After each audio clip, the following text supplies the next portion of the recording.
Vamos resolver questões de vestibular aqui no canal. E como a PUC tá chegando, vamos fazer um grande compilado. 2 vídeos para a prova de 2020, 2 vídeos para a prova de 2019, 2 vídeos para a prova de 2018. Vamos resolver as questões de história da PUC para sua preparação. Beleza? E aí, vem comigo, Felipe Robledo, para mais questões aqui resolvidas no canal.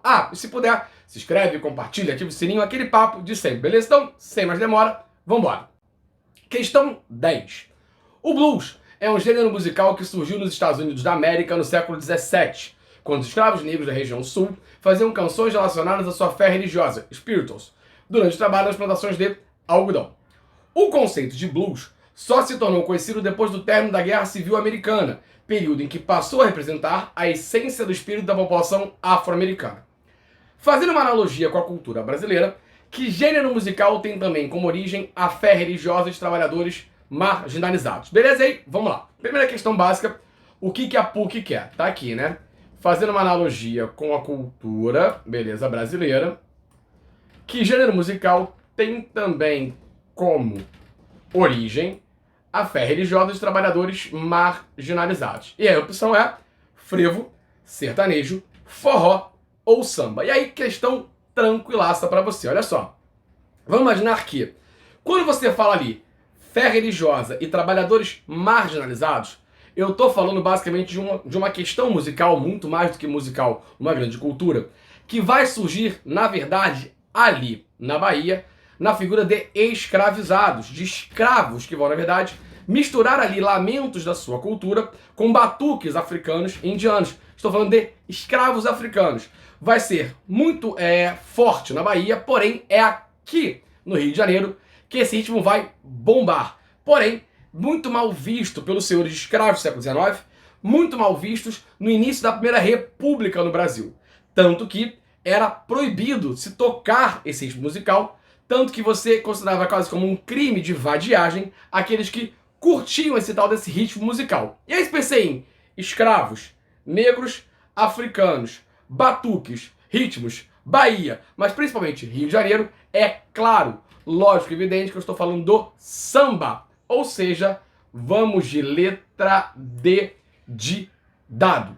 Essa questão não tem nem muito o que discutir, tá? Ela é bem direta. Olhou, fez, resolveu. Beleza? Vamos à nossa próxima questão. Vamos lá.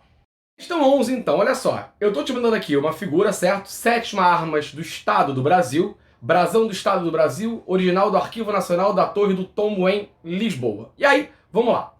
O brasão acima foi utilizado durante o período colonial entre 1500 e 1815. A partir dessa imagem, pode-se afirmar que entre os objetivos da colonização portuguesa no Brasil estava. Então, olha só, eu quero aqui, ó, a partir dessa imagem, pode-se afirmar que entre os objetivos da colonização portuguesa no Brasil estava. E olha só, uma questão básica, tá? Para você poder entender de cara, olha só, tá aqui, ó. O Brasil acima foi utilizado durante o período colonial entre 1500 e 1815. Você fala assim, peraí, mas o período colonial vai até 1822, quando você tem a questão da independência por Dom Pedro I. Sim. Mas ele está usando aqui 1500 a 1815, porque vamos lembrar, revisão de prova nunca é demais, que quando você tem 1808, certo? A corte portuguesa, que está ali governado por um primeiro momento pelo príncipe regente Dom João, a mãe dele, Maria I, era considerada a louca, então não governava de fato, vieram ao Brasil fugindo da invasão napoleônica. E das várias mudanças que você tem desse período, certo? E aí você tem duas principais. A abertura dos portos, que automaticamente acaba na prática com o Pacto Colonial, lá em 1808. Em 1815, muito por conta do Congresso de Viena, após a derrota de Napoleão Bonaparte, o Brasil é elevado a Reino Unido de Brasil, Portugal e Algarves. E aí, por isso, que a questão está usando de 1500 a 1815, beleza? Mas o que ela quer pra gente? Vamos lá. Ela quer que a gente fale quais são os objetivos da colonização portuguesa no Brasil. E aí, quais eles estavam. Letra A. Fabricação de produtos manufaturados de madeira para exportação. Letra B. A expansão da fé católica entre os povos nativos. Letra C. A conquista de povos nativos para serem utilizados exclusivamente como escravos em Portugal. E letra D, a inauguração de um novo centro de poder religioso alternativo à cidade de Roma. E aí, a chave para essa questão está, obviamente, no brasão. E se você reparar, certo? O brasão ali em cima, ó, tem uma cruz em cima ali daquela árvore. E aí, vamos lembrar o seguinte, tá? Toda vez que se pensa na ideia de um projeto de expansão e um projeto de colonização, do colonialismo, certo? Eu tenho uma ideia forte ali da junção de dois elementos. O Estado, e aí muito por conta das riquezas e poder que você vai capitanear para esse Estado, e a Igreja, no sentido de expansão da fé católica. E aí, lendo uma comparação bonitinha, quando você fala século XVI, XVII, XVIII, que será a fase do colonialismo, a gente fala muito da questão de expandir a fé católica, uma missão de levar a fé católica a povos considerados no caso dos índios, inocentes, porque os portugueses diziam que os índios não falavam o F, o L e o R, então não tinham fé, nem lei e nem rei. No caso dos africanos, muito ali por conta da descendência de Cã, e a igreja afirmava que eles deveriam muitas vezes ser escravizados a partir desse momento para aceitar a fé católica via catequese. E se você falar do século XIX, certo? Você fala de imperialismo. E aí a grande missão passa a ser a sua missão civilizatória. A religião vai entrar, mas o mote de frente é civilizar povos considerados atrasados, muito ligado ali ao darwinismo social. Mas nessa questão, eu estou falando de século XVI ao século XVII, XVIII, beleza? Então, vamos lá. 18 não, desculpa, 19, 1815, quase que não sai. E quando eu olho para mim, então, essa cruz aí em cima, o que eu estou dizendo? Que um dos objetivos da colonização é expandir a fé católica. Para quem? Se eu estou falando em Brasil, para a população nativa, no caso os indígenas. Logo, para a gente, a única resposta possível tem que ser a letra B de bola. Cuidado, porque a chave ali é a cruz em cima da árvore. Não vai marcar em fabricação de produtos manufaturados, ainda mais porque a colônia não produz, né? A colônia muito mais ela importa. Lembra? Função da colônia: sustentar a metrópole, certo? Produtos manufaturados estão lá na metrópole. A colônia fornece matéria-prima. A C falava em conquista de povos nativos para serem utilizados exclusivamente como escravos em Portugal. Sempre tome cuidado com as palavras. Exclusivamente, sempre, todos, nunca. Não se pode afirmar isso em história. E você não vai conquistar povos aqui nativos, indígenas, para virarem escravos exclusivos em Portugal. Isso não rola. E a letra D fala de inauguração de um novo centro de poder religioso alternativo à cidade de Roma. Não tem relação nenhuma. A função aqui da colônia não é ser um centro de poder religioso alternativo em Roma. Portugal é extremamente católico. Não vai bater de frente com a Santa Sé, com a Cúria Romana. Beleza? Mais uma questão. Vamos à próxima agora. 12, então. Olha só, eu tenho duas tabelas. A primeira tabela, produção de café no Brasil em milhões de sacas. E a segunda tabela, preço médio de um escravo do sexo masculino no Vale do Paraíba. Beleza? Vamos lá. E aí, o que a PUC quer de você? Olha pra cá, ó. Sabendo-se que em 1850 a Lei Eusébio de Queiroz proibiu o tráfico intercontinental de escravos, observando as tabelas acima, pode-se concluir que, letra A proibição do tráfico negreiro intercontinental diminuiu o preço dos escravos para trabalhar na lavoura cafeeira. Letra B. O aumento do preço de escravos está associado à proibição do tráfico intercontinental e à maior necessidade de mão de obra para as fazendas de café. Letra C. O aumento da produção cafeira na década de 1851 a 1860 foi acompanhada pela diminuição no preço de escravos. E letra D. A expansão cafeeira forçou o preço dos escravos para o alto, apesar de a lei de 1850 garantir o abastecimento da região do Vale do Paraíba. Beleza? Vamos lá. Vamos olhar as duas coisas aqui, tá? Primeiro, eu tô falando, por exemplo, ali de preço médio de escravo no Vale do Paraíba. Vamos lembrar o seguinte, tá? Estou falando de café. Embora o café não chegue ao Brasil no Segundo Reinado, e vamos lembrar que o café não é um produto nosso, o café é um produto que vem de fora e se adapta muito bem aqui ao Brasil, o café vai ser produzido em duas grandes áreas a princípio. O Vale do Paraíba e, num segundo momento, o Oeste Paulista. E aí nós temos algumas semelhanças e diferenças entre essas duas áreas. Vamos lá, começando então pelo Vale do Paraíba, o seu primeiro momento da produção de cara ali do café, com solo favorável, um clima favorável, certo? Uma mão de obra escrava, beleza? Em um segundo momento, então, o ápice da produção cafeira, o tal do Oeste Paulista, ali a região de Campos, ali Campinas, melhor dizendo, Campos fica no Rio, né? Campinas, melhor dizendo. E aí você tem o que, basicamente, ali? Um clima favorável, um solo favorável, e aí a chamada terra roxa, e uma mão de obra imigrante. Além, obviamente, do desenvolvimento do Porto de Santos. A ideia do café se adaptar muito bem ao oeste paulista, certo? É fundamental para entender o crescimento econômico de São Paulo ao longo da nossa história. E aí, falando um pouco dessa ideia, escravo dos Vale do Paraíba e imigrante do oeste paulista, a gente tem ali duas formas de mão de obra diferentes. E muito disso está ligado a um dado que o texto está dizendo para você, que é 1850, com a Lei Eusébio de Queiroz. O que vai rolar nesse momento, certo? Bem, embora a Inglaterra negue, o que vai ter aqui de importante? Lá em 1810, certo? No período joanino, após abrir os portos, Dom João tinha criado ali os tratados de aliança, amizade, livre comércio e navegação. Isso tinha, na verdade, criado taxas alfandegárias para aqueles produtos que estavam entrando em portos brasileiros, porque os portos estão abertos desde 1808. Com três grandes taxas: 24% para produtos estrangeiros, 16% para produtos que fossem portugueses e 15% para produtos ingleses. Isso, inclusive, é um limitador do desenvolvimento brasileiro, uma vez que, por exemplo, o período joanino, Dom João, vai permitir que se faça manufaturas aqui. O tempo passa, o Brasil se torna independente, e uma das condições da Inglaterra para aceitar a independência do Brasil, por exemplo, é manter os privilégios das taxas alfandegárias inglesas. O tempo passa mais um pouco, certo?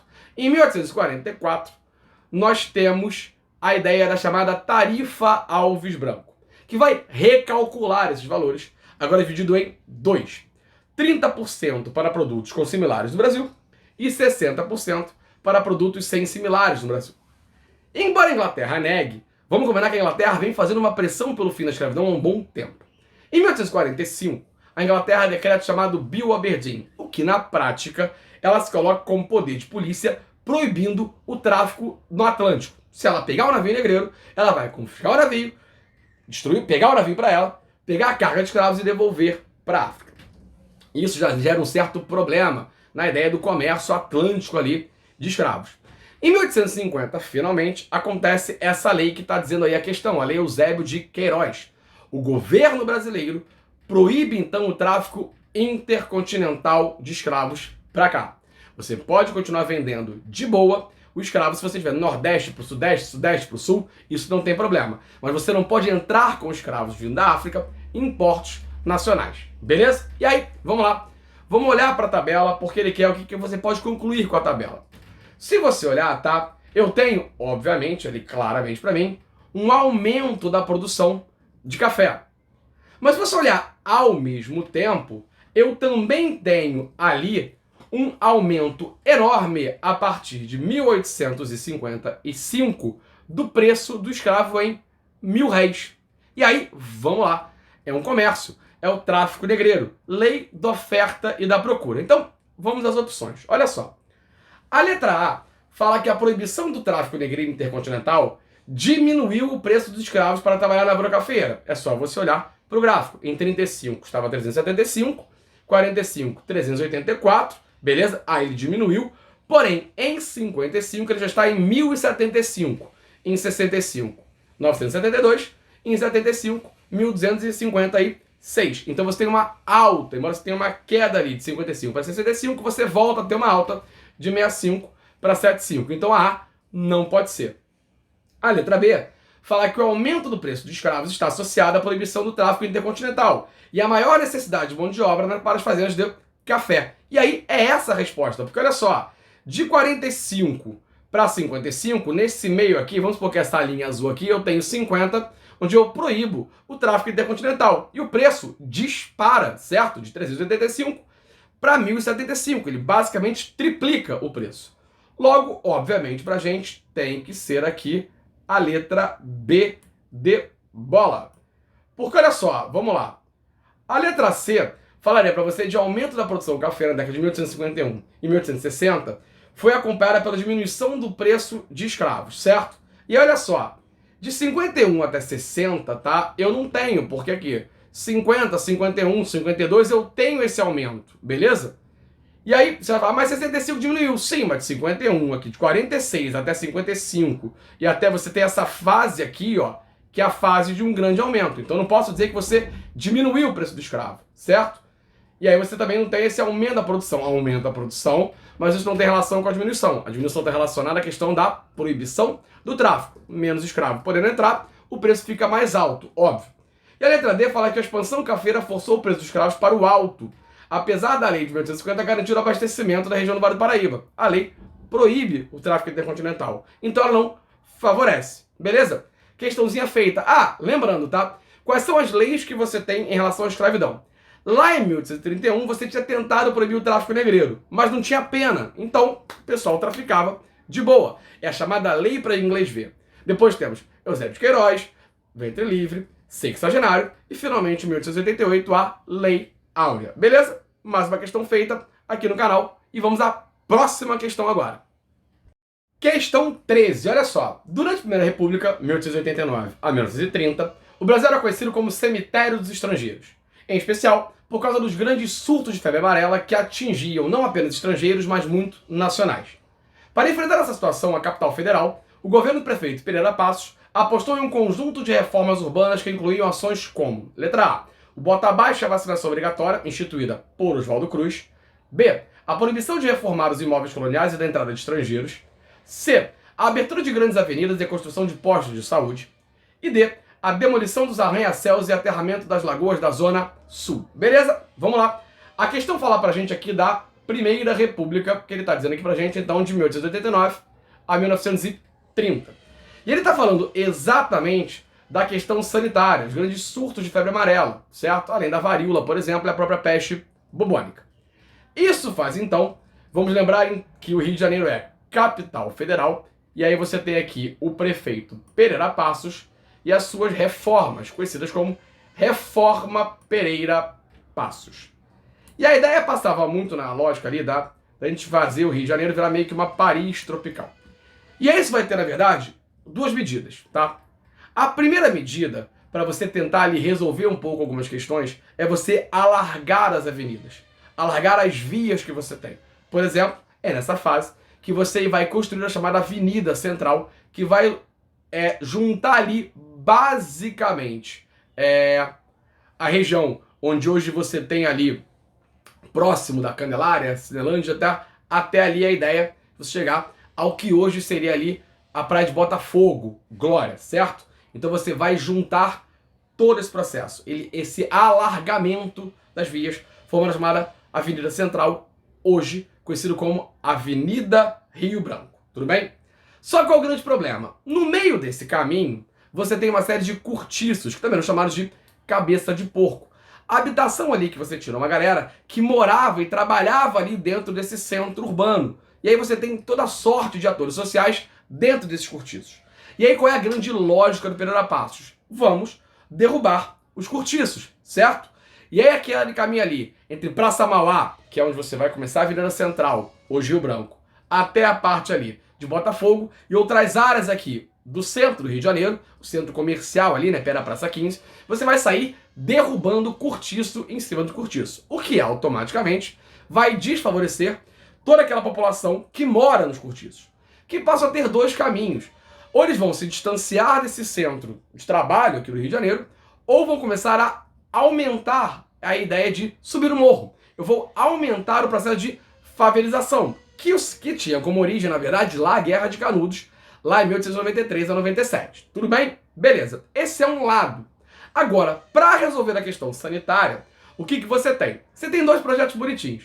O primeiro, você tentou durante um tempo comprar ratos. Sim, a população capturaria ratos, entregaria ratos, então, para o governo, certo? Você mataria esses ratos e resolveria parte dessa doença. E outro lado também é quando Oswaldo Cruz está chegando, então, da França e vem com o propósito de vacinar a galera. Também tem essa lógica de uma vacinação obrigatória. Qual é o grande problema aqui? É que esse projeto de vacinação obrigatória, ele vem de baixo para cima. Ninguém se preocupa em informar a população como funciona a vacina. Simplesmente, os agentes sanitários vão entrar na casa das pessoas e vaciná-las de forma obrigatória. Então você junta aí alguns elementos. Você junta um desconhecimento da população sobre a vacina, você junta uma questão moral, por exemplo, não se entra em casa de mulheres que estão sem o marido, o pai, o irmão mais velho, e você não entra para vacinar. E além disso, uma oposição ao governo que se aproveita do fato para insuflar a população contra a lógica da vacinação obrigatória. Resultado disso, 1904, nós vamos ter no Rio de Janeiro a chamada Revolta da Vacina. Então, esse é o contexto da tal da revolta da vacina, da reforma Pereira Passos, que é o tema da questão colocada na PUC aí de número 13. E aí, vendo isso, vamos às opções. Olha só. Letra A, o bota abaixo e a vacinação obrigatória instituída por Oswaldo Cruz. Essa aqui é a resposta. Essa é a ação feita por Pereira Passos dentro desse propósito. Aí você pode falar o seguinte, mas espera aí, Felipe, olha só. Eu podia colocar, porque você falou, em abertura de grandes avenidas. Sim, eu tenho abertura de grandes avenidas, mas eu não tenho construção de postos de saúde. Eu não tenho essa preocupação em atender a população nesse sentido. A ordem é, vamos vacinar. E quem não quiser ser vacinado, vai ser vacinado de forma obrigatória, levando então à revolta da vacina. Uma das suas revoltas urbanas da Primeira República. E qual é a segunda, Felipe? A revolta da chibata. Revolta de marinheiros contra os castigos corporais, liderados por um negro conhecido como João Cândido, o nosso querido dragão do mar. Beleza? Ou o almirante negro na música de João Bosco e Aldir Blanc. Essa é uma dica de prova, tá? Apareceu, basicamente, a música Aldir Blanc e João Bosco, cara, quase que não sai. Se apareceu Mestre Sala dos Mares, a questão praticamente está falando de revolta da chibata. Beleza? Mais uma questão resolvida e vamos à próxima da PUC. Vamos lá. Questão 14. Tá acabando. Vamos lá. O governo de Fernando Kubitschek, 55 a 60, traçou um plano de metas com o objetivo de fazer o Brasil avançar 50 anos em 5. Sobre esse plano, podemos dizer que, letra A, fez crescer a agricultura familiar fixando o homem no campo. Letra B, desenvolveu a indústria de base através de investimento de capital estrangeiro. Letra C, priorizou a indústria automobilística e o transporte rodoviário. Letra D, financiou a implantação de um parque industrial na região norte. E aí, vamos lá, olha aqui, ó. A questão está falando basicamente do plano de metas, certo? Do JK, que se baseia na ideia de você ter a ideia de crescer 50 anos em 5, beleza? Então é um grande plano de crescimento econômico. E aí qual é a ideia? Vamos lá. Quando você olha para o JK vem do governo após ali o suicídio de Vargas e toda a questão ali da transição de governo que vai levar, inclusive, uma tentativa de golpe contra a posse de JK. Porém, quando o JK assume, ele coloca em marcha ali o seu chamado plano de metas, que seria o seguinte: vamos fazer o Brasil crescer muito. E esse crescimento acelerado do Brasil, esses 50 anos em 5, se basearia numa entrada maciça de capital estrangeiro. Tudo bem?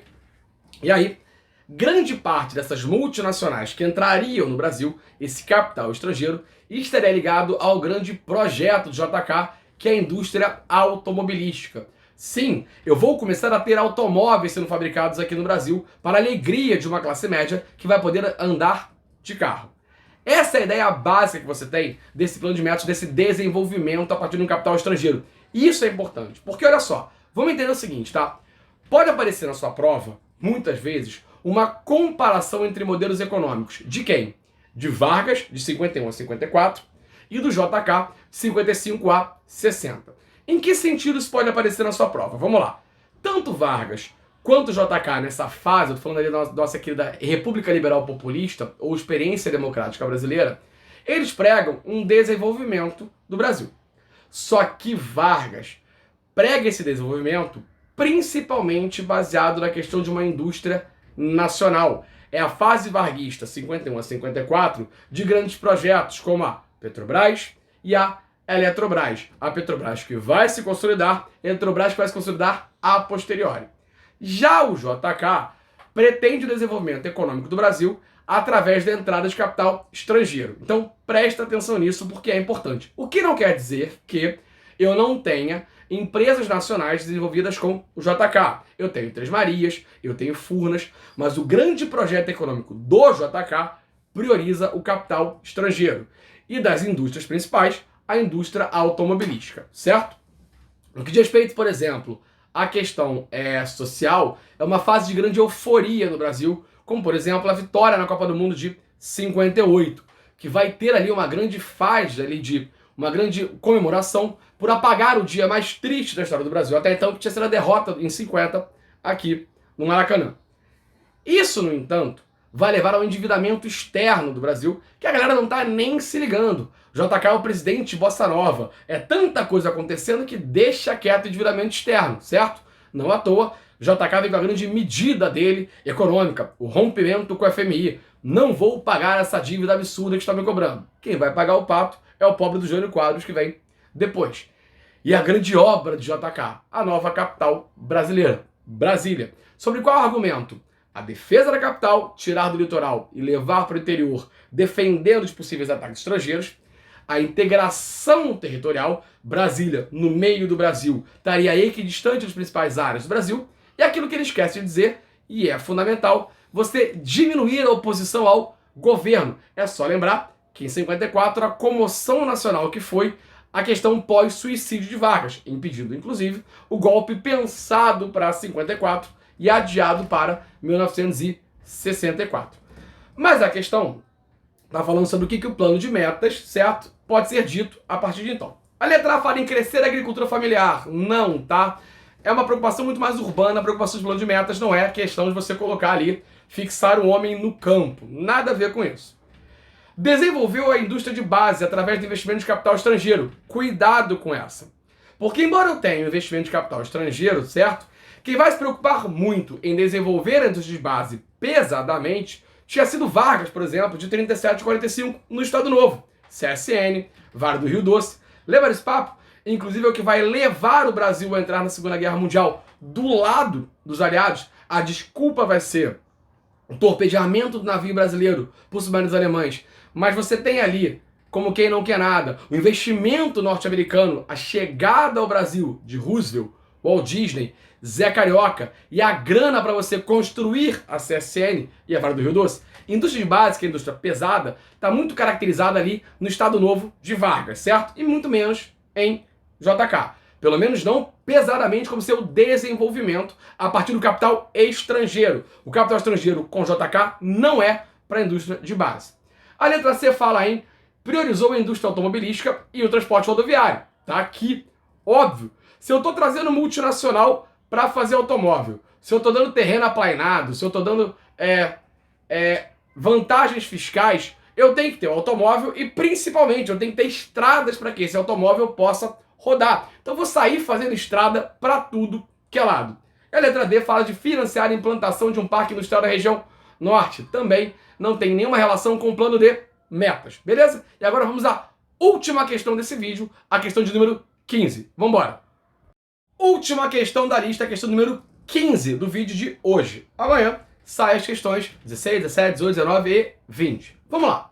Na Revolução Americana, o que eles tinham pensado ser uma restauração, a possibilidade de recuperação das suas antigas liberdades, transformou-se numa revolução. E os seus pensamentos e teorias acerca da Constituição Britânica, os direitos dos ingleses e as formas de governo colonial terminaram com uma declaração de independência. Beleza? Vamos lá.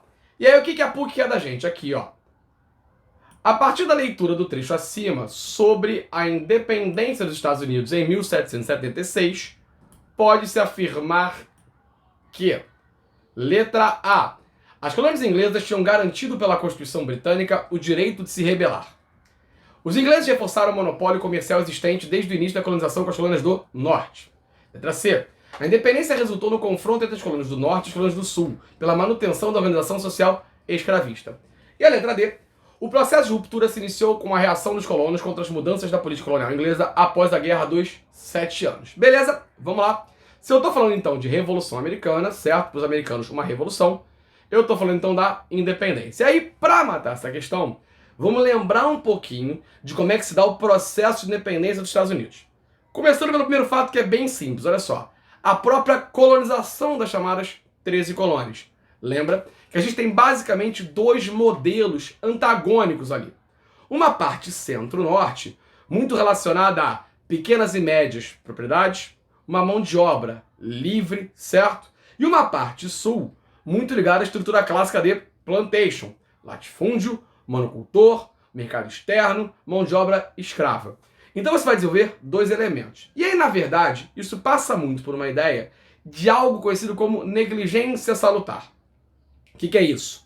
A Inglaterra vai passar por tantos problemas, internamente e externamente, certo? Como revoluções e guerras. E o fato de você não encontrar metais preciosos nas 13 colônias vai fazer com que a Inglaterra meio que deixe as 13 colônias meio soltas, meio frouxas. Isso, por exemplo, vai facilitar que você desenvolva uma coisa chamada de comércio triangular. O que é fundamental, porque diferente, por exemplo, do caso do Brasil e Portugal, por exemplo, no caso das 13 colônias, você não vai ter um pacto colonial, um exclusivo colonial.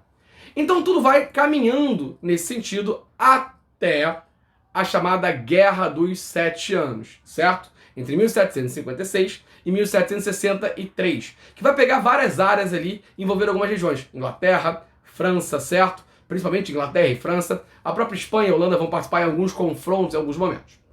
Embora a Inglaterra vença a Guerra dos 7 Anos, ela vai ter dívidas. E ela está no processo também da Revolução Industrial. E a Inglaterra lembra, eu tenho uma colônia. E aí, sendo assim, a Inglaterra inicia um processo de taxações sobre as colônias como forma de ressarcir os prejuízos da Guerra dos 7 Anos. Essas as famosas taxas inglesas. Como, por exemplo, a chamada Lei do Açúcar, que determinava que as colônias só poderiam comprar açúcar das Antilhas inglesas. E, na verdade, os colonos compravam açúcar das Antilhas que vendessem mais barato. E aí eu mexi com uma parte econômica. Eu tenho ainda a Lei do Selo, eu tenho ainda os Atos Townshend, e eu tenho finalmente a chamada Lei do Chá, que vai dizer que você só pode comprar chá se for da Companhia das Índias com sede em Londres, o que vai gerar uma reação colonial conhecida como a Festa do Chá de Boston. Colonos vão invadir navios das Companhias das Índias no porto de Boston e vão lançar a carga de chá no mar. A reação inglesa, então, são as chamadas leis intoleráveis, ou leis coercitivas. Eu vou fechar o porto de Boston, eu vou impedir a expansão para o oeste dos colonos, eu vou dizer que ingleses só podem ser julgados por colonos ingleses, certo? E eu vou tentar desarmar a população. A Inglaterra sendo metrópole de fato. A reação colonial são os congressos da Filadélfia. O primeiro congresso, onde você defende um boicote aos produtos ingleses, e o segundo congresso, onde você declara a independência dos Estados Unidos. E lembra que isso tudo sobre a base ideológica do iluminismo. Tudo bem? Então esse é mais ou menos o processo que vai gerar a independência dos Estados Unidos. Eu tive uma colonização mais frouxa, entre aspas. Eu tenho a questão da Inglaterra com prejuízo, querendo exercer o seu papel de metrópole de fato. E aí, baseado na questão de uma lógica iluminista, eu tenho a independência em relação à sua metrópole. Aí, então, vamos olhar para as opções. Olha só. As colônias inglesas tinham garantido pela Constituição britânica o direito de se rebelar. Não, tá? O direito de rebelião, na verdade, que os ingleses, melhor, que os colonos ingleses, os americanos, vão utilizar para a independência, está muito baseado na ideia de John Locke, do seu liberalismo político. Não tem nada a ver com a Constituição britânica que permite que os colonos se rebelem. Nada a ver com isso. Letra B. Os ingleses reforçaram o monopólio comercial existente desde o início da colonização com as colônias do norte. Não, eu não tinha esse monopólio comercial lá no início da colonização. Não pode ser a B. C. A independência resultou do confronto entre as colônias do norte e as colônias do sul, pela manutenção da organização social escravista. Cuidado com isso, tá? Quando você faz a independência das 13 colônias e se torna os Estados Unidos, e você faz a Constituição dos Estados Unidos, tá? Eu vou manter a estrutura de mão de obra. Eu não discuto mão de obra nesse momento. O norte continua livre, o sul continua escravo. Essa discussão, essa tal dessa guerra que é a questão morte, que é a tal da guerra da secessão, só vai rolar, de fato, tá? Lá no século XIX. Lá na segunda metade do século XIX, tá? 1860 até 65. E aí você tem, de fato, a Guerra Civil Americana ou a Guerra da Secessão. E aí, sendo assim, a única resposta possível tem que ser a letra D. Ou seja, o processo de ruptura se iniciou com uma reação dos colonos contra as mudanças da política colonial inglesa após a Guerra dos 7 Anos. Beleza? Fechamos agora o primeiro bloco de questões da prova da PUC de 2020. Espero que tenha gostado, espero que te ajude. Depois me conta o que você achou, se está ajudando, e vamos rumo à sua aprovação, beleza? Abraço e até qualquer dia.